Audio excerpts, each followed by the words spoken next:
வணக்கம் மக்களே, இந்த வீடியோவில் என்ன பார்க்க போகிறோன்னா, ரேஷன் கார்டுக்கு எல்பிஜி சப்சிடி நவம்பர் 25 முதல் அமலாகும் 4 முக்கிய விதிகள் அது என்ன அப்படிங்கிறத பார்க்க போகிறோம். இது வந்து பார்ட் 2 வீடியோ. பார்ட் 1 பார்க்காதீங்க, பார்த்துட்டு வந்துடுங்க.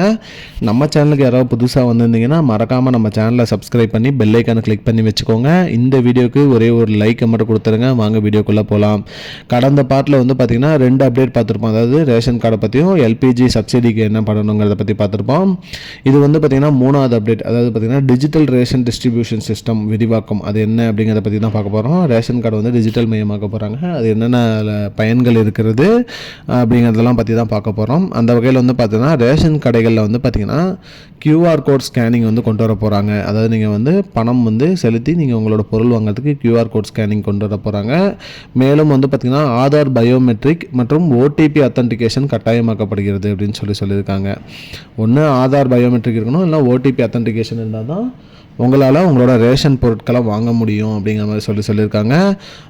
மூன்றாவதாக என்ன சொல்லியிருக்காங்கன்னா, இதனால் என்ன பலன்கள் பார்த்திங்கன்னா போலி ரேஷன் கார்டு வந்து பார்த்திங்கன்னா நீக்கம் செய்யப்படும் அப்படிங்கிற மாதிரி சொல்லியிருக்காங்க. அதே மாதிரி கள்ளச்சந்தையில் பொருட்கள் விற்கிறது வந்து குறைவாகும் அப்படிங்கிற மாதிரி சொல்லியிருக்காங்க. பொருள் வந்து பார்த்திங்கன்னா நீங்கள் வாங்கலனாலும் உங்கள் பொருளை வேறு எங்களுக்கு விற்க முடியாது அப்படிங்கிறதுக்கு கட்டுப்படுத்தலாம் அப்படிங்கிற மாதிரி சொல்லியிருக்காங்க. மேலும் பிழையில்லாத வெளிப்படையான விநியோகம் நடக்கும் அப்படிங்கிற மாதிரி சொல்லியிருக்காங்க. இது வந்து பார்த்திங்கன்னா அனைத்து ரேஷன் கடைகளிலும் EPOS சாதனங்களுடன் மேம்படுத்தப்படும் சொல்லியிருக்காங்க. POS இயந்திரம், அதாவது நீங்கள் அந்த ரேஷன் கார்டு வைக்கிற இயந்திரம் மூலிமா இதெல்லாம் அனைத்துமே கொண்டு வர போனாங்க. உங்களோட QR code scanning, Aadhaar biometric மற்றும் OTP அத்தன்டிகேஷன் இது அனைத்துமே அதிலே கொண்டு வர போகிறதா சொல்லியிருக்காங்க.